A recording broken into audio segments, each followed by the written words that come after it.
চন্দননগর আদালতে ভুয়ো উকিল গ্রেফতার। ভুয়ো উকিলের বাড়ি চন্দননগরের উদ্দিবাজার এলাকায়।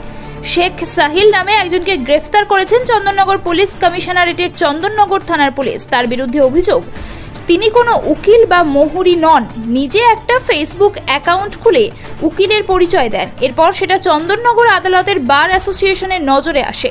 বার অ্যাসোসিয়েশন থেকে চন্দননগর থানায় লিখিত অভিযোগ জানানো হলে অভিযুক্ত সাহিলকে পুলিশ প্রথমে আটক করেন। এরপর যথাযথ কাগজপত্র না দেখাতে পারায় তাকে চন্দননগর থানার পুলিশ গ্রেফতার করেন। তারপর অভিযুক্তকে চন্দননগর আদালতে পেশ করা হয়। আদালতে পেশ করা হলে কোনো আইনজীবী তার হয়ে সওয়াল করেননি। চন্দননগর আদালতের অতিরিক্ত বিচার বিভাগীয় আদালতের বিচারক সাহিলকে 14 দিনের জেল হেফাজতের নির্দেশ দেন। ফলে আপাতত শ্রীঘরে ঠাঁই হয়েছে ভুয়ো আইনজীবী শেখ সাহিল ওরফে আলম খানের।